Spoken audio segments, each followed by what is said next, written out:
hello साथीहरू नमस्ते हेर्नुस् मेरो साथीहरू हैन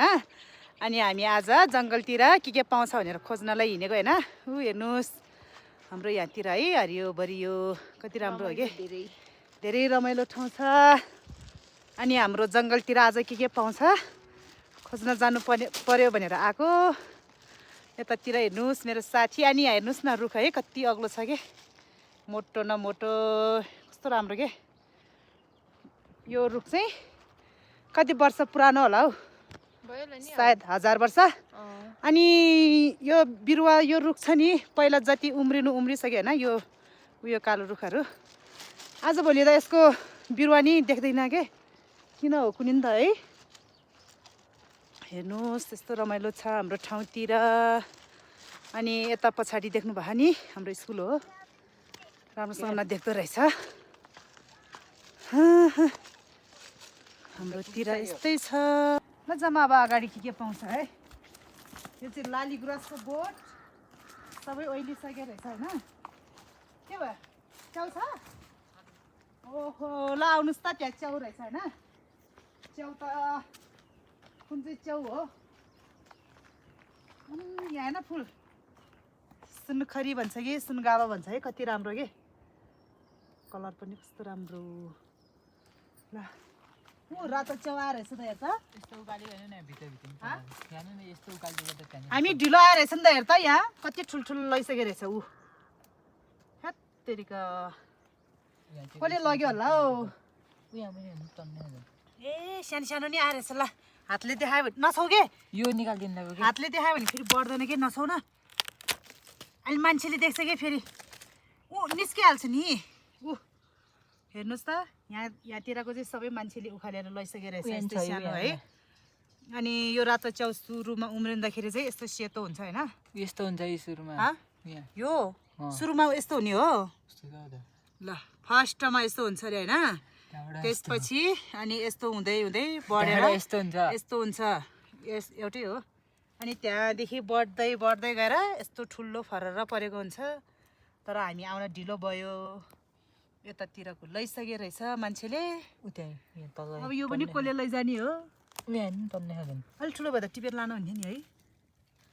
है मुनि मुनि नि रहेछ यहाँ नि ऊ यहाँ मुनि नि रहेछ यहाँ मुनि उयो त ठुलै रहेछ त यो चाहिँ देख्दैन होला भर्खर लगाएर रहेछ कि ऊ चक्कुले काटेर नि हेर न यहाँ यो चाहिँ होइन म बिहान आउँदैन अन्त नि चक्कुले काटेर लगाएर यहाँ नि त्यो कसले इत्रु नि छोडेन ए यसलाई त अलिक बढ्न दिनु पर्यो नि त्यो धुँदाखेरि धाराबाट जान्छ होला नि चिप्लिन्छ होला है ऊ यतातिर नि रहेछ अब यसलाई बढ्न दियो भने त 4-5 किलो त मजाले निस्किन्छ भाइ को हो यता यता नि छ को हो रहेछ छोडिदियो जाम अब यसलाई के अरे 4-5 दिन पछाडि आएर हेरौँ होइन मान्छेले लगेन भने खान पाइयो लग्यो भने छैन जङ्गलको चिज हो होइन जसले खाइ नि भयो जाम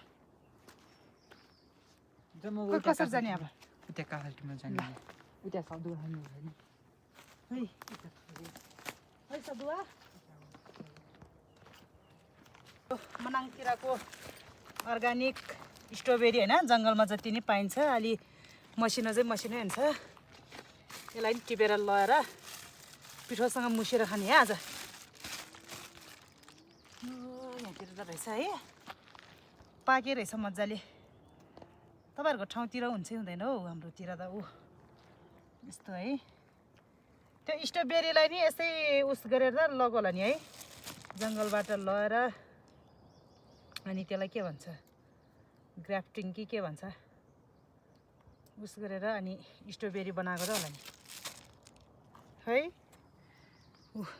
खामै कति गुलियो रहेछ यो अलि धेरै धेरै खानुपर्छ अनि मिठो हुन्छ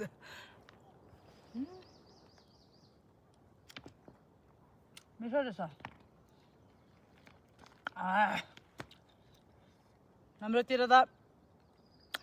के अरे सर्पाहरू हुँदैन नि त त्यही भएर यस्तो भुइँको चिजहरू नि खान मिल्छ कि चिनेर चाहिँ खानुपर्छ यस्तो नि फेरि अर्को नखाने खालको नि हुन्छ यो चाहिँ खाने खालको उही यता यहाँ रहेछ त ल अर्ग्यानिक मल पनि रहेछ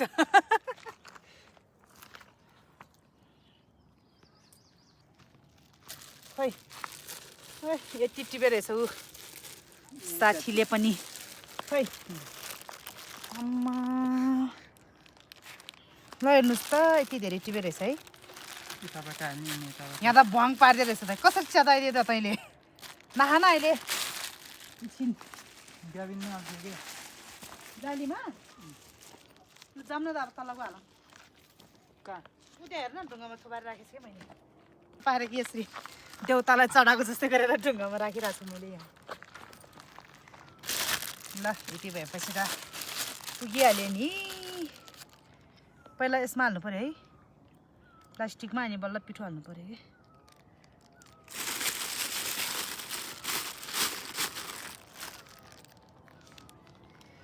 झऱ्यो टिप त है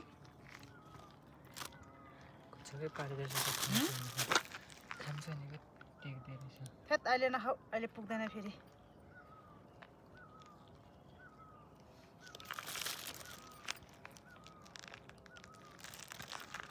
सब गुल्ट्यो के टिप्नु है हे तेरिका लौ यत्रो मेहनत गरेर टिपेको है फाल्ने कुरा भएन टिप्नै पर्यो नि है ल अब यो पिठो लिएर आएको थियो है धेरै पायो भने यसरी मोलेर खाने भनेर अब यहाँ पिठो हालिदिनु पर्यो यसरी ल हेर्नुहोस् है काफल र पिठो करुको पिठो हो यो फेरि अर्ग्यानिक पिठो अर्ग्यानिक काफल अब जङ्गलमा हातले मुसम भने यहाँ पानी छैन यसलाई बन्द गरेर यहाँ च्यातेर जाउँ भयो क्या यहाँ यसले हो नि च्यातिदिएको राम्रोसँग नगरेर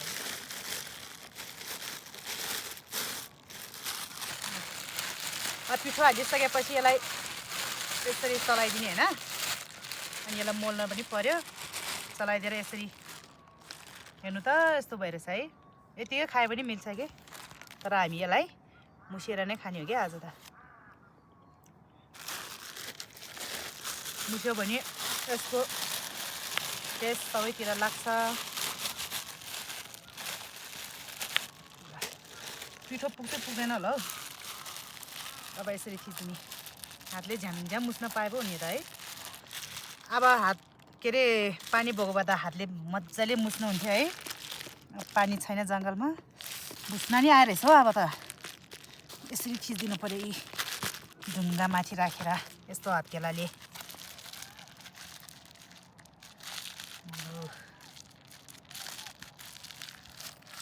कस्तो खाम लाग्यो त मेरो त मुखै रसायो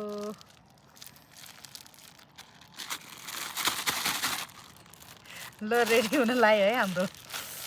के अरे काफल र पिठोको मिक्स ल भयो ल अब हेर्नुहोस् है हाम्रो खानेकुरा रेडी भइसकेको छ अब यसलाई खोलेर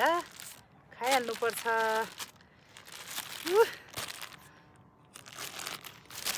दामी देख्यो यार लौ कोकोलाई खान मन लाग्यो यस्तो कुराहरू जङ्गलतिर आएर है ल खै चाखौँ कस्तो भइरहेछ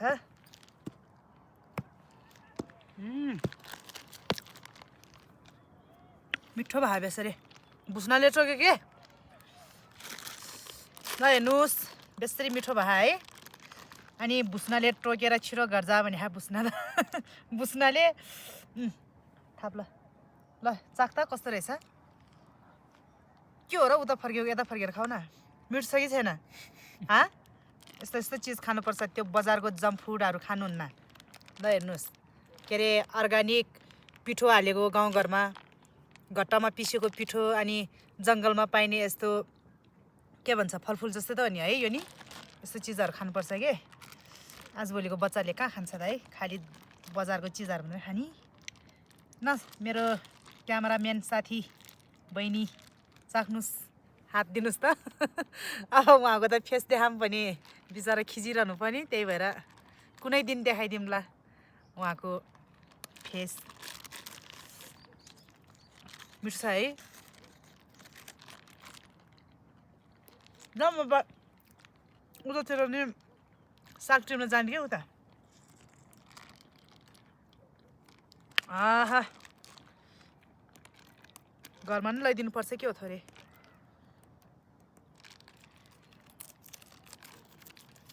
अनि यहाँतिर त फेरि यो भुइँमा फलेको भन्दा यो भुइँ काफल भन्छ है भुइँमा फलेको खान मिल्छ के किनभने यहाँतिर चाहिँ धेरै के अरे त्यो विषादी सर्प किरा फट्याङ्ग्रा हुन्छ नि त्यस्तोहरू हुँदैन चिसो ठाउँमा भएर अनि गर्मी ठाउँमा चाहिँ फेरि धेरै विषादी किरा फट्याङ्ग्रा सर्पहरू हुन्छ त्यही भएर भुइँको चिज चाहिँ हत्तपत्त नखानु है बाख्रा करा खाँदा के हो